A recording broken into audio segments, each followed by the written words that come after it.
Hello, welcome to Graphic Policy Radio, the podcast where comics, geek culture, and politics meet and have a debate, and who comes out in the end will be as a victor as anyone's guess. That's actually not usually our tagline. You'll have to excuse me for that. But yes, comics and policy and public issues are the things that we talk about on Graphic Policy Radio. Tonight, I am joined with a special guest. We're talking with Rebecca Epstein about her promising debut graphic novel, Gently Murder Me. It's a diary comic about the inability to connect with the person one most wants to connect with in the world, with the modern technology-filled world. Writer Rebecca Epstein's words are enhanced by Kathryn Briggs, Blake Inberg, Edgar Vega, and Mary Safro's varied and equally skilled styles in the first 4 volumes, which involve full diary entries. The 5th is a collection of illustrations done by 9 artists, giving readers a peek into the lonely mind. Sad and dark but relatable, Gently Murder Me seeks to find definition in the world through human longing. We'll be talking with Ray about her unique approach to making comics, as well as her critical writings.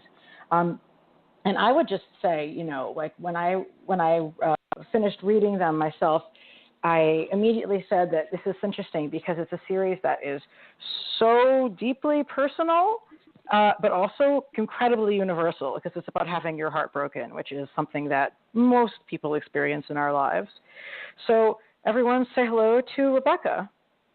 Hey. Hey. Hey, Lana. Thank you for having me. Absolutely. I was remembering, this is your first, large piece of work, but you had done a shorter comic as well beforehand, if I'm not mistaken, right? Yeah, Ruby's is like a lesbian vampire comic with Sally Cantorino, and that was about, in total, including cover to cover, like 14 pages long, but it was like this cute little mini comic about, and it was mostly silent about those 2 lesbian vampires getting together.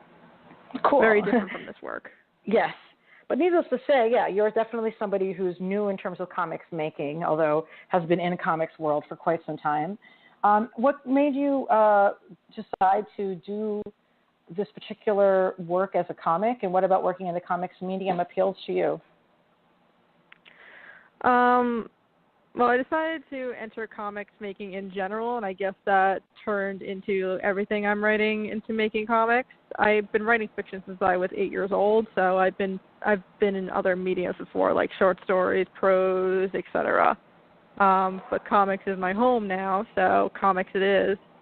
And I decided to make this one a comic, Gently Murder Me a comic, because it was just a impulse decision, really. It was something where all my feelings had like pent up deep inside me and were about to explode outward. And I wasn't very fond of those feelings, so I wanted to give them to artists to make them beautiful, essentially. So this is an autobiographical comic. It's, much more about feelings than an experience that you're going through, not like a narrative story with, plot points and stuff like that. But it's definitely...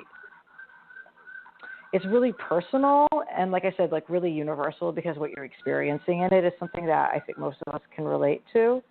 I don't want to speak for everyone, but I do think that most people have had their heart broken in a relationship at some point in time. When you're going to be doing autobiographical work like this, what kind of consideration do you take in terms of opening up your personal life to the public, and how do you think about what is the public face you want to show of yourself when you're creating it? Well, I've opened up myself to the public in the past. I've written a bunch of personal essays that are tangentially comics related, about my mental illness, about being a woman, about a ton of things. And I guess I just don't see much of a reason to hide my personal self, if that makes any sense. Mm-hmm. It's good to be open and honest with your feelings, and I think it's something as a society that we could benefit a lot more from. But in terms of exposing myself, it's not something that I'm super concerned about, I guess. I think I'm just, as I said, very impulsive, and I don't and I want to like give people my all versus kind of shielding people from it, if that makes any sense. So what was your process on this? It sounds like it kind of began as some diary entries and then sort of took on a life of its own. Yeah, so I basically typed them all out. I edited them. They were like around the first 5 entries of the diary itself, not the exact 5 entries, but around then. And I typed them all up, and I edited out all like identifying details. And I went like, well, I don't really want to give too much guidance to my artists because I want to like kind of filter it through their experience as well and have them be able to apply their own broken hearts and their own kind of their own path into my path. So I just gave them the prose as is and said, do whatever you want with this. Choose the layout, choose how many pages you want, choose the style, the materials. Try to be as experimental as possible, which is about the only direction I gave because I really like experimental abstract comics. But otherwise, go wild. And that's essentially how the process went. And they all took very, very different paths, including the illustrators. And overall, I'm very proud of what each and all of them came up with. That's really cool. So definitely a question of like, how do you choose your collaborators on that? And how do you think about who do you want to partner with these sorts of things? How did you create the team of folks that you worked with on this? I put out a Twitter call actually, and it was very, very successful. Like a lot of people asked to be part of it, and I essentially looked at all the samples and said, yes, I like this person. Yes, I like this person. Kathryn was the first person she was like one of the first people to reach out to me, Kathryn Briggs. She does the first chapter, Such a Creep. And she's like, I do experimental comics. And I was like, okay, I want you immediately. Come do this with me. And I remember with Edgar Vega, he sent me like this really nice professional email. And initially I looked at his website and I only saw certain samples. And I was like, oh, he could do the covers for me, which he ended up doing. But then when he sent me that email and he gave me like all these other samples, I was like, wait, you're incredibly varied. And I think he had like the most difficult part to translate because it's like in this really weird list format in which I was trying to make a list for myself to kind of talk myself back into sense. So he ended up doing that one as well. And I remember with Mary Safro, who did the last short part, there was like one of her characters falling in the sample that she sent me, and I was like, oh, I relate to that falling. And that's how I ended up choosing her. So, I chose everyone for like their different reasons, but essentially if I felt that their work was applicable in some way to the words I was writing, then they were definitely suited for the role. Cool. I definitely noticed like in some of the chapters in particular, you really are incorporating a lot of the modern digital communications mediums that we use in our lives in really explicit ways in the comic. Like you have a lot of Twitter conversations referenced in there. You actually like reference the structure of Facebook posts in it, text messages. Was that something that you discussed with your artists, and why was that important to the story? Yeah, I remember having to discuss with Kathryn because she was like, how do you want me to show the text messages? And initially we were going to go with text that I made, but like made up, like not actually the real text. And eventually due to timing, she ended up not doing that, but also I'm like really glad we didn't because I felt like it would have been inserting fiction into this thing that's supposed to be like very factual. So that's how we incorporated with her. There was talks with Edgar where I asked him to swipe in a photo of a pug with a photo of my actual dog, and it ended up much cuter for it. much cuter. Yeah, your dog does make an appearance. He actually makes an appearance in Kathryn's as well. I want to like immortalize this dog into all of my work if possible. So, and then I think it was mostly on Edgar's side that we see a lot of that stuff. And then Blakely did all the autocorrect stuff on their own. And that was like one of the coolest things I ever saw, where it was just, it changes from like these relevant insertions from this AI into just like cursing and like reflecting my inner like narrative, which was like brilliant. Blakely is brilliant. So we had really good discussions about Frontier and how we wanted to borrow from that kind of experimental style, and it was really great working with them on that. That's really cool. I liked those pages in particular. I also, with the collage pieces, and there's being parts cut out from a newspaper and also parts of romance comics sort of collaged into it as well, which I thought was a nice reference to the genre that you're kind of messing with here. Yeah, that was all Kathryn. She has like a pile of papers that she keeps like in her desk, and she like cut them all up and like put them in a bag at random and shows them at random, and she just like reassembled them into the pages in order to represent like broken pieces being put back together. Oh, that's really cool. I definitely think it evoked that. Yeah. Yeah. So yeah, they all came up with like brilliant stuff for each of their pieces. And I also thought that the particularly like with the second chapter, like the way you guys are using the sort of the screens that we look at in digital communications. I just thought that was like really good for the pacing of how you were telling it, and then it's really part of the paneling that you're doing. Yeah, Blakely is really, really excellent at screen stuff in general. I feel like they are also really emotional, that the characters reflect what's going on the screen instead of like, blankly looking at it, which is very true of how we use our actual computers. Like we're not usually staring into them. We're usually like reacting to them as if they're actual people. And I feel like they like really capture that, and we're like able to like really, as you said, use it for pacing, use it for like drama and tension, and I really appreciated like what a good job they did like, in their piece. Yeah, but yeah, I absolutely agree. I wanted to do a sci-fi project with them at some point because they would be so good at that. But we'll see what happens in the future. I can definitely tell that from the art. Yeah. With doing autobiographical work, it's like really from like your journal, from your diary. Like, how did you determine what of the things that you had written, of which there's many, are interesting or narrative enough to select to be illustrated?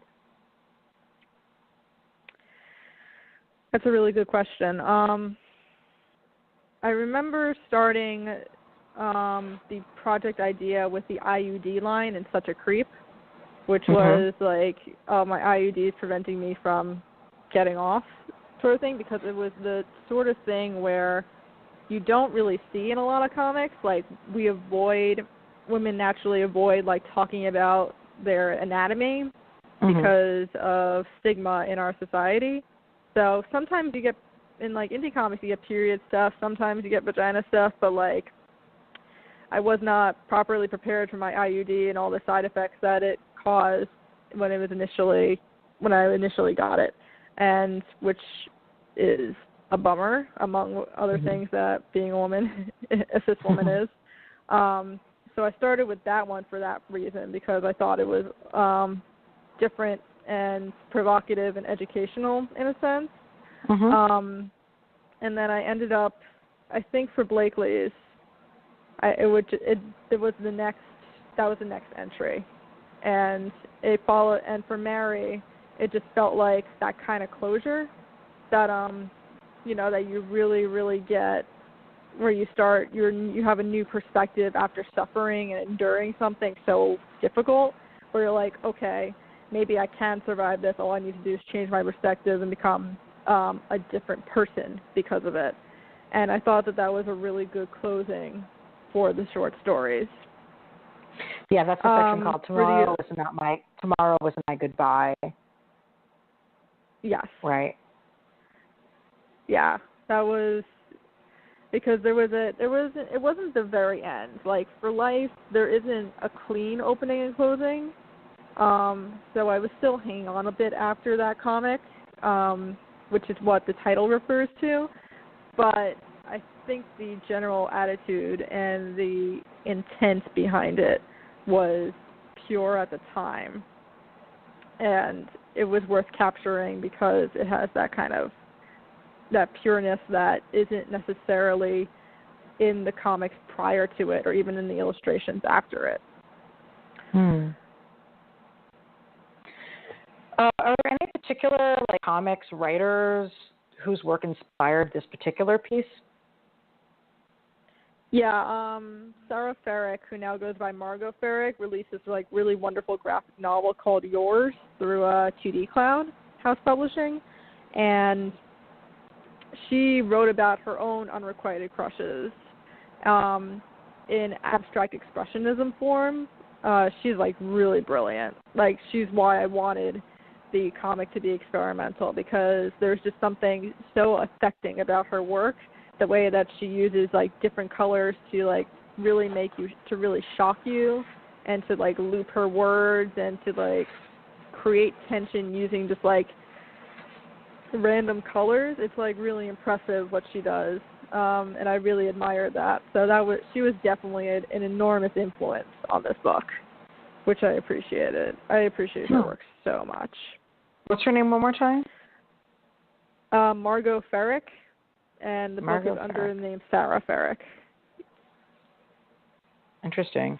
Yeah, I'm not someone who really reads a lot of comics of that nature. I don't really know a lot of people doing autobiographical work. It's just not something I'd really looked at too much. So I know that there's, because folks like Robert Crumb, that was such a huge part of what he did over time. And that's some of the work that's most celebrated by the sort of critical class of independent comics. But you don't really see biographical work by women getting as much attention, generally speaking, even if they're talking about things that are more relatable, perhaps. And definitely Aileen Tomsky, is someone who comes to mind from doing being an autobiographical woman writing comics, but it's a completely different tone. I don't really C.B. Glocker is somebody else who folks talk about a lot, but there just isn't. It seems like it's an area of comics where there's a lot of women working in it, but it sort of is separate from the broader comics criticism world. Yeah, right. Yeah. I feel Alison Bechdel is the one person who really, really broke out of comics using autobiographical work, and she also should, because Fun Home is absolutely brilliant. But yeah, it's pretty notable that most of the comics, including, I'm going to forget her name. She's friends with Aline Kaminsky. What is her name? Diane. Oh, shoot. I have to look it up. Yeah. Diane. She made those miscarriage comics because she miscarried twice, and they were incredibly brilliant. Oh, look. Hold on. Diane Newton, right? Yes. I think so. Yeah. So there's that stuff, but it's super underground still, and it's not Crumb underground, celebrated and well known. It's all kind of shoved underneath comics history or shoved into women's comics. Not that women's comics are bad, it's just that Fun Home isn't called a women's comic. It's this segregation that's not fair and kind of becomes a block on the way to the mainstream.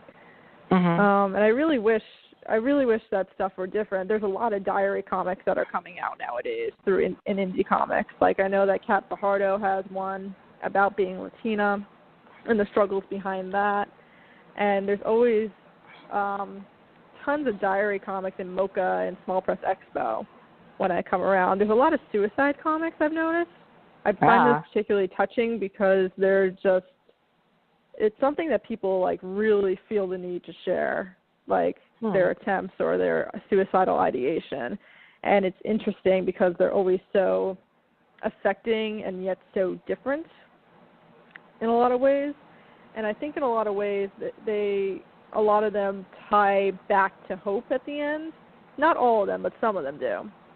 And which is an interesting concept. I think we always want to end stories on a hopeful note, even when they're dark and upsetting. But yeah, I've noticed the same as well. On the upside, autobiographical comics, when you do break through, like Persepolis, I suppose, are like some of the most highly celebrated comics in the entire medium. So there's that plus side at the very least. That's interesting, true. Yeah. It makes a good case for the medium. I mean, what appeals to you with, like, as a consumer? Because you're someone who goes to Small Press Expo and really does follow independent and really personal comics a lot. I'm like, what is it about the genre that like is really compelling for you? I think that there is a veil with fiction. I very much believe that you can see someone through their books, and even through their fiction, even through their fictional characters, and that you can see them. But there is something very much more direct and honest and brave and different about nonfiction and diary comics, because that person isn't putting all this work into telling you a story, into weaving a narrative. And while narratives can be entertaining, and especially in this time, it's important to like have empathy for real people, and to be able to experience the world through like real eyes. I think that's why personal essays, as a matter of fact, are so popular nowadays, and why writers like Roxane Gay are so huge right now. It's because like we're coming to a globalized society that where everybody's closer together, and it's very much, in order to cooperate, you have to be empathetic, and to be empathetic is to be sharing your own story and to be listening to other stories. And I think there's a lot of power in that. And while there's a lot of power in fiction, it's a slightly different responsibility. And I think people appreciate that. Which isn't to say that I like every single autobiographical comic I pick up. Like, I wasn't a huge fan of a couple I've read for sure. Mostly because I like to really feel people's feelings when I read something like that. And there are certain books that are just like still very, very shy when it comes to that. But when there's an open and honest and frank tone to this kind of writing, there's something very compelling about it that no fiction can really give you. Yeah, I definitely feel like that was true reading your work. I mean, and it really brought me back to my own experiences that I like to sort of keep housed and shelved away and compartmentalized out of my, daily thoughts. I'm like really averse to thinking about those moments from my own life. So it was very like, yes, I relate to this so much. That's not usually something I let myself feel, Yeah, it's always, I still think about those moments too, and they're always excruciating. But, I mean, they're a part of you, they like really build you to be the person who you are, and they're usually pretty fundamental building blocks and going forward from them. So while it's not always nice to think about them, it's hard to not appreciate them being there. At least in an objective way. in a sentimental way, you wish it would just stop. Yeah. Well, so how did you get interested in comics in general in the first place? Raimi Spider-Man movies, actually. I was 12 years old when the first one came out, and I was like, I want to read more. And what was really nice about the, what are they called? The extra material on the DVDs is that there was an intro to Spider-Man comics section that introduced you to Venom and the Rhino and all this stuff, and they explained like very famous and basic Spider-Man plot lines. And I always really liked Venom, and I was really excited for him to be in the third movie, but didn't quite end up like according to plan, like we were all hoping. No. No. And then when I was 18 and going into college, I got into comics full time through one of my exes, and I got into DC through them because DC's original graphic novels or like kind of standalone books are a lot more accessible than Marvel, in my experience. So I got into them, and then I found through a friend eventually that he was really into indie comics and that there was a world beyond superheroes, and that's how I ended up reading a ton of indie comics. And this is mostly where I am now. Do you have any really under-the-radar suggestions for folks? Sarah Ferrick's Yours, like I suggested. I really like everything by Eleanor Davies. Her comic Libby's Dad is like the most nuanced thing I've ever read from a really suburban perspective. Dad? Can you say that again? Libby's Dad. So Libby's Dad, LIBBY 'SDAD. Eleanor Davis is brilliant. And then, of course, the Tamakis came up through, webcomics. And Noelle Stevenson came up through webcomics. And I still think Nimona is really wonderful. I love Nimona so much. So, I always find a little gem, too, in always at the cons. I think I found Mel Gilman through Small Press Expo. I'm not quite sure. It might have been FlameCon. And their non-binary zine is, like, incredible. Like, it probably was one of the best comics I read in 2016. Mel Gilman, I've not read the non-binary zine, but I did share that recently on, there's a Kickstarter for it, right? Yeah, for As the Crow Flies. That was that's also Mel was on our podcast just a few weeks ago, so I hope folks will go and listen to that just for As the Crow Flies for that Kickstarter. But I thought there was a different one for the non-binary comic. I didn't realize that was just available already. Yeah, I'm not sure. I know I picked it up at a con somewhere, and then I know that Planned Parenthood locations, some of them actually use it for educational tools, which is awesome. So cool. Oh my gosh, I should have talked about that when they were on the show. But yeah, As the Crow Flies was amazing, and folks who haven't listened to my interview with Mel should go back and listen to it from a few weeks ago. Anyway, that's really cool. And then I always know that we first connected because we both had lots of things to say about the Wildstorm Summer Special, but that's another story. But I do you're definitely one of my folks I think of first. Story. I do think of you as being one of the main Wildstorm people who actually has something to say about that work on a creative level rather than a lot of the fan conversation around it, which seemed to be primarily about breasts. Nothing against breasts, but there isn't that much to talk about.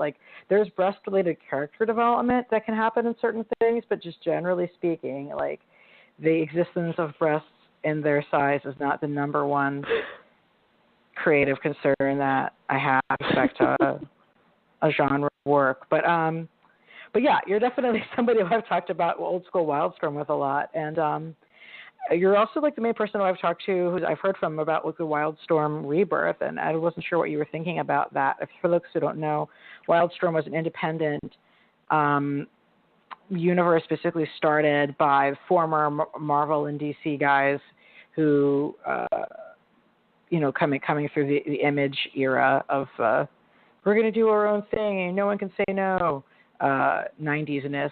And gosh, that was the most dismissive way to describe it, and I apologize in advance.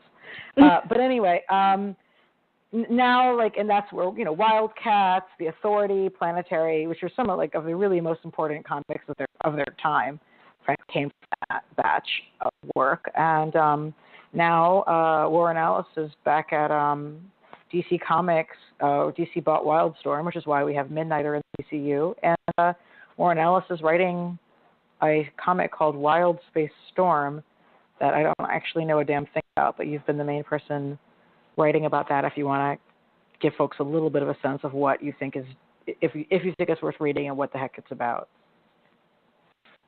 Yeah, so it's the only ongoing I'm picking up right now, actually, from the direct market, which is a great compliment in my opinion, but also I'm completely obsessed with the world, so the Wildstorm world, so there's that. So Wildstorm is about setting an entirely new universe that is adjacent to the DCU. It's a lot more related to the heroes that we know from the main DC universe than it used to be. And essentially it's a kind of prediction about our future, which is that everything is very corporate controlled, and eventually they're going to start investing, like Facebook and Apple and all these companies are going to start investing in military-grade weapons and start kind of having these, little Game of Thrones, politics between each of them as they're all racing to, have the best technology and, and try and, kind of do subterfuge on one another. And in the middle of this, there's this engineer for one of the companies, Angela Spica, and she has stolen a bunch of her company's tech and has inserted it into her own body and has into her own bones, as a matter of fact, and it's incredibly painful to use. And she uses it because she sees that one of the founders of one of the competing companies is being tossed out of a building, and she goes to save him. And everyone realizes, oh my God, you have this tech that you're not supposed to have, and they go to run after her. And she's the most human, heart-filled, actual good person of the entire book. So you really feel for her situation. But it's actually, the world is kind of terrifying because it's very close to ours. And I would definitely pick it up because it's I'm not sure if I would call it the new Transmetropolitan at all, because Transmetropolitan was such a different tone, and Derek Robinson's style is not like John Davis Hunt's at all. But there's definitely a lot of real world considerations that are going into that book that we may not think about in our day to day, and I would definitely pick it up for that reason. Very cool. Yeah, it's been on my list of things to check out, and I haven't had a chance to. I'll probably take a look at it. Because, I really love Warren Ellis' stuff at Wildstorm pretty much all the way through. You also seem to be doing a bit of a DC Comics reread, offering some commentary on that I've seen on Twitter. Yeah, I need to get back into that. It's been a nostalgic ride because I read all these books when I was first getting into comics, and I genuinely don't remember a thing about them, which is not a good sign. I was either reading them poorly or they're not very good books. And then when I'm rereading them, I'm yeah, these are not very good books. And I hate to be that snob when everyone's oh, this is a classic, it's perfectly written, it's that idea, and it's influenced so many comics afterwards. And I'm just reading it, and I'm they're fine. And it's good that you like them, but I think my tastes have grown and changed so much now. I'm not interested in the house style. I'm very not interested in even realistic style anymore. My taste has leaned more towards feminine, which the industry desperately needs more of. Just softer colors, more experimental, more abstract use of art. it seems like there was going to be some kind of revolution, you know, back in like the 80s when they had like Dave McKean, and you would have thought that they would have followed through on that, but instead everything just seems like very dull, in my opinion. And you just kind of wish that there were more actual, I don't know, like more differentiating styles in the industry. Anyway, I don't know where I'm going with this. But I totally agree with you. Like, if you look to see who are some of the really big breakout artists, even in, like, mainstream comics, like, people get enthusiastic about artists whose work stands out, like Babs Tarr, right, whose background is in, like, fashion illustration and who has a very, like, cute style and understands clothes and understands how to draw different kinds of women's bodies. You know, like, that's where there's appetite for something new or there's something different. House style is not usually bringing much to the table.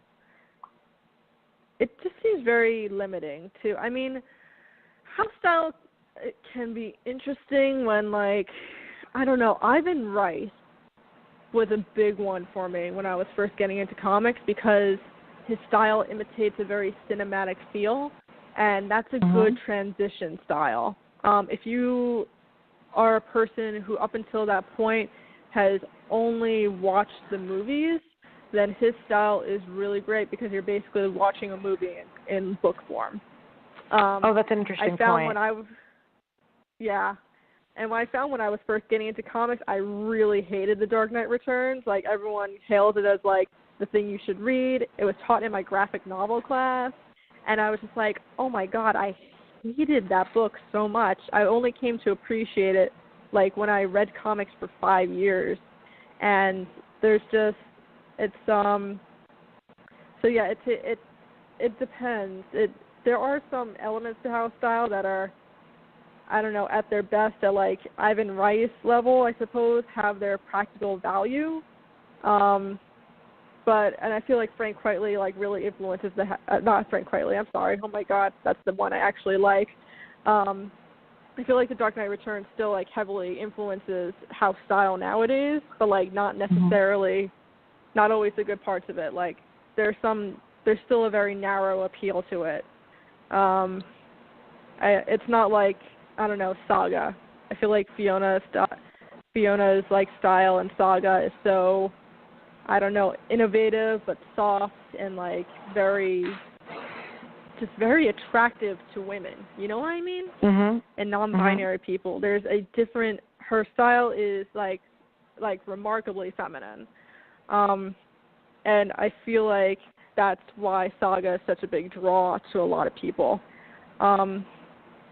Its appealing and its aesthetics are, like, not based on the assumption that you've spent your life, like, looking at superhero comics and hold that to be particularly compelling and good art. You know, like, my dad, who I've always been on his case to get it to read comics, and who just doesn't read comics. He, like, Saga is, like, the thing I finally got him to read. He's an artist, painter. It isn't presumed that you look at superhero comics as, like, the norm of what comics art should look like. And the people are actually attractive rather than, like, a caricature of attractive, which I think is part of the appeal for Fiona Staples' work. That's a really good point. You know, like, I'm willing to. I'm my own reviewing. I critical talk. I can totally talk about, like, I generally like things that are pretty. I admit that. And, like, what does that entail? And also, like, what do I think is, quote, pretty? Like, what is that aesthetic? So definitely there's artists whose work I don't think is pretty, who it always takes me a lot longer time to get into or support or appreciate, but that I can come around to and have. Because there's not just one value for art, but pretty for me is the easiest thing for me to, like, immediately get my attention. Yeah. I mean, that's why Monstrous is so popular right now, right? Like, it's not just the story. It's like, holy crap, like, Senek Takeda's art is like, what the hell is this? How do you do this? It's gorgeous. Yeah, totally. I mean, and her art reminds me a lot of the art from Final Fantasy, right? Like, from the Final Fantasy, not like from the video game, which I actually have never played, but I remember looking at the promotional art that would, like, run around it and it looks like those paintings sort of, except like a steampunk version of it. And that is art that a large swath of the population has been acculturated to look at as aesthetically pleasing. Like Final Fantasy was a massive phenomena, right? The watercolors and like the translucence of the colors in that, and a very anime influenced style as well. I mean, definitely when you look at anybody doing contemporary independent comics, like you really do see so much influence from anime and from video games. Yeah, a lot of Scott Pilgrim style there.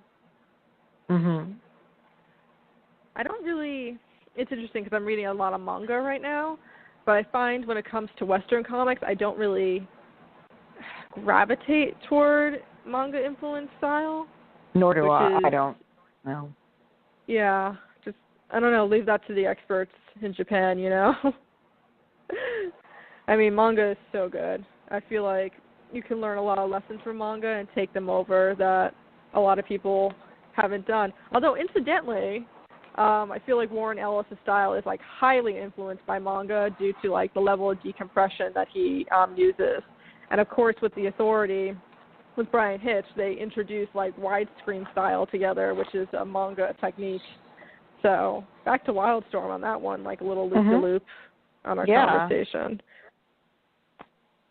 No, that's exactly right on. I mean, what is it that, like, certainly manga has like a huge range of subject matter that we don't get in mainstream comics, but that you do get in independent comics in America, generally speaking. But I mean, what else about it speaks to you? I feel like there's a lot more of what I've read, a lot more slice of life stuff, you know? A lot more what you would consider young adult fiction. I'm reading one right now called Solonym, and this is Inio Asano, and I've read 2 of his other books, and he is really so good. And this one's about a girl who quits her like really bad corporate job and like doesn't know what to do with her life, and I'm like, oh, you're exactly like my group of friends. Like we're not all quitting our jobs and like wandering around lost, but there's like a definite form of like unmooring and like floating that is like very, very, very typical of people my age. Like just this like not knowing what you want to do, not sure where you belong, not sure how you can give back to this world. And Solon like really reflects that. And I feel like Inio Asano is also like very, very, very nervous of global warming and climate change and all what's going on in the world. And that like that's always like underlying his work, that anxiety of, oh my God, are we going to die? And the answer is yes, Asano, we are, but that's okay because you make really good comics out of it. But I definitely take a lot of I try to take a lot of panel strategies from manga where I can. For Full Metal Alchemist, for instance, like Harimu Arakawa uses conversation, and she will often use 2 panels of the same size, and then she'll have like each character in the conversation in each panel. And I think that's a really interesting way of showing like equivalency in a conversation. Like not one, it's usually when no one's saying anything particularly like more important than the other. But I try to borrow a lot from her just because Full Metal Alchemist is brilliant, and you can learn a lot from that book in general. Like it's globally beloved for like a reason. Really cool. Yeah, I've never seen it actually. Sort of Alana, you aware of it existing. So I'm terrible at manga. It's just like a whole different world I haven't explored. You can watch it as an anime too, which is how most people get into it. Yeah. I'll get you to watch or read it. Thank you. I do need a mentor to help me like get this stuff because it's just not ever my priority. Oh my God, I can give you Rex. I'm still a baby to it as well, but I know what I like. So we'll see what you like. Noted. Yeah, no, I have like a whole bookshelf of Lone Wolf and Cub that is sitting there because it's my husband's that I have not actually cracked open at any point in time. Yeah, I know I'm a terrible comics person for that reason. No, that's okay. Do you have any comics critical work coming up? You had a really great interview with Warren Ellis not that long ago in The Guardian. That was a pretty big deal, actually. I think you probably had his first conversation that you had after the elections, if I'm not mistaken. Oh, did I really? I think so. That's wild. I did not ask him about anything political-wise at all because I don't know how he feels about it, but I want to avoid it. I'm actually writing for Comics MNT. Coming out next issue is my interview with Mel Gilman about As the Crow Flies. So I'm excited about that because I really wanted to get a chance to talk with them about their work and how they choose those like beautiful like silent moments. Like you didn't read As the Crow Flies, right? No, I have. I interviewed Mel about it on the show. Oh, okay. Yeah, I haven't read Mel's comic about being non-binary. I just read As the Crow Flies. Right. Okay. Yeah. I interviewed them about it as well, and it was just I really wanted to know about the colored pencil choices and why everything, like how they got that quietness to work so well. I just really love the structure of As the Crow Flies a lot. So it was good. I'm glad we both had the opportunity to get to know them. Totally. So what is MNG? What is that publication that you said it's coming out in? Comics MNT. It is Christian Hoffer, Megan Purdy, and Steve Horton's comics newsletter.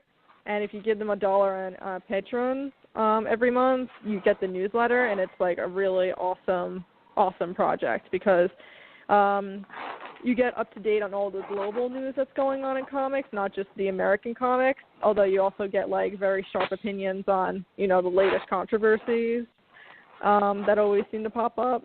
And they have an obituary section, so like there's a lot of deaths. It's important to know who died. It is, though. You're right.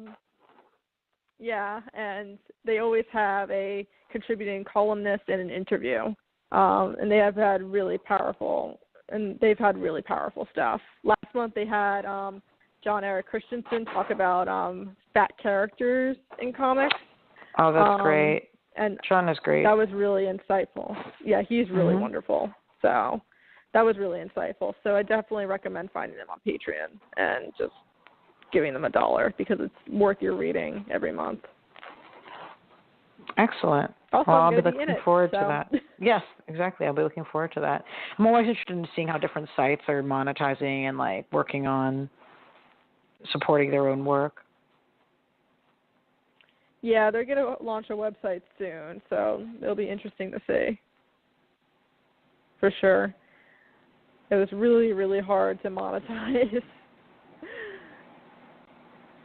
Yeah, we really don't graphic policy. That's just not something we even try to do. I mean, both have careers in other areas, and it gives us a certain amount of freedom to say whatever the hell we want about the industry also, but it also means that we don't know nobody's getting paid. So, yeah. Yeah, I know that feel. Although, except for The Guardian and Comics MNT, all the outlets I've written for don't pay either. Yeah. They might get a tiny bit of money. They might be in the green technically, but that's not enough to pay all their contributors. Yeah, it's like to pay for the web hosting, basically. Yeah. Exactly. Yeah. So, well, you're definitely someone who reads a lot of the similar comics criticism to myself, I know, because we operate in similar Twitter circles, but I don't want to presume that our listeners necessarily are checking out all the different really smart essayists that are going around. Obviously, I tell everybody to go to Graphic Policy. We have amazing folks writing for our site. You've also done work with Women Write About Comics, which I've done a little bit of stuff at myself. Comics MNT. I'm going to be checking that out as well. Yeah. And I used to write. I'll still write a little bit if I have the opportunity for Comics Bulletin. Mhm. And there's great editors at that site. I would always check out Danielle Elkin's work, J.A. Michelin's work. You've had her on the show. Yeah. Yeah, and Chase Magnet's work. They're all like really just smart, insightful people in their own ways. And I love reading always what they have to say about the latest. Definitely.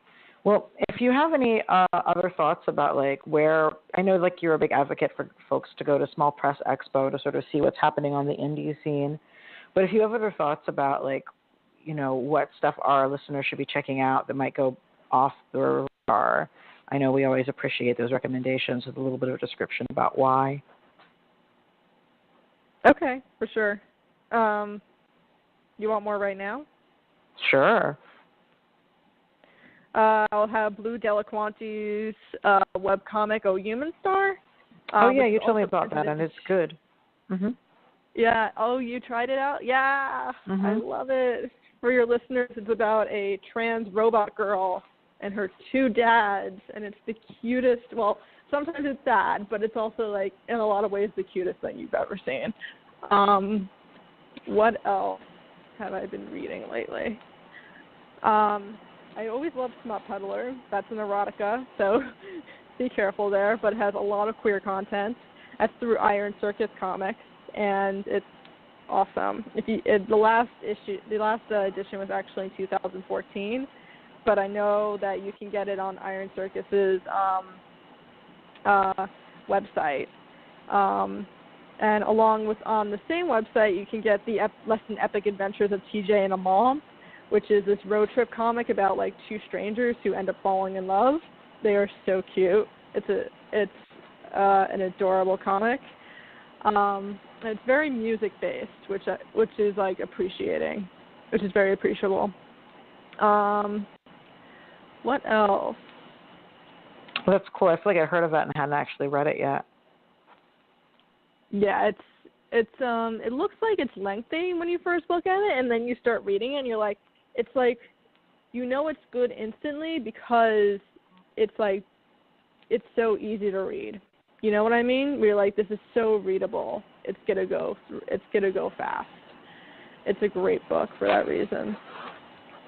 Interesting. Like, I know that you have made sure that your comic is going to be on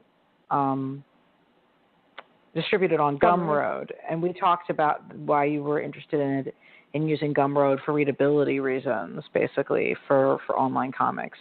Should probably get you to talk a little bit about that, because I know that's a hang-up a lot of folks have about reading comics online. Yeah, I know that they have a reader, for sure. It's also, they keep all of your downloads in one place, so when you have an account, so that you can see everything that you own. It's like its own little backpack, I guess you can say, of stuff that you can pick out and be like, oh yeah, I have that, and then you just like, you can either download the PDF or you can read it there, and it's just really convenient. It's convenient for the people who are buying on Gumroad, and it's convenient for the creators as well, because the creators can set their own prices, and they can see who's paying what, and they can see how popular the stuff is and who checks it out, and then the buyers are able to like pay as much as they want just by the parameters the creator set. So it's a really good little system. Yeah, I like it a lot. So when will people be able to start buying your comic on Gumroad? July 25th. That's as we're speaking, next Tuesday. So very exciting. I'm excited. Excellent. I'm really looking forward to being able to talk about it with a wider group of people, because I have read the whole comic, which I thought was really beautiful, and I'm glad we got to talk about it. And I'm excited to have our listeners be able to check it out then. What would be the best way for people to buy the comic? Was through where should folks be buying it online?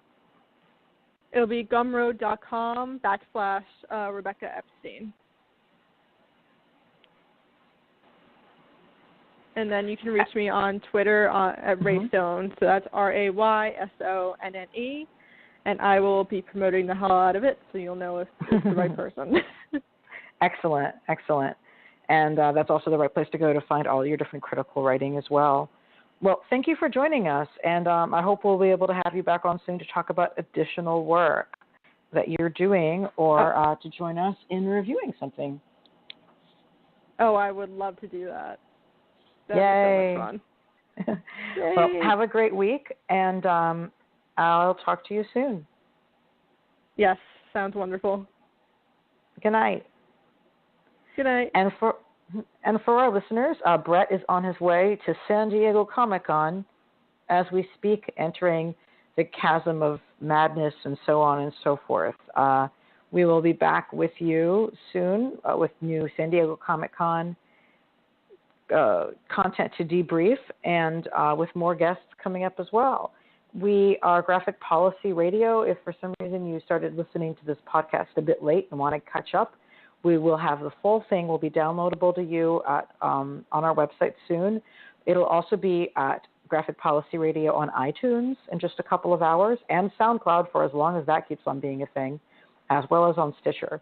So if you missed the beginning of these episodes, it's not too late. You can go and check it out on those different platforms and share it as well. GraphicPolicy.com, of course, is our home website. We're also Graphic Policy on Twitter. And I, Ilana, am always on Twitter at ELANA_Brooklyn. That's Ilana_Brooklyn on Twitter all the time. Always happy to talk with you there. And then, and congratulations for everybody who's taken action so far against the completely terrifying health bill that's being held up right now. But the fight is not over. It continues. But thank you for joining in. I know a lot of folks in comics have been really insistently calling their congressmen and their senators, and do not stop now, and do not limit your calls to that issue alone. We definitely are going to need you to keep activated on pretty much everything. So with that in mind, I will talk to you all next week, and keep it geeky.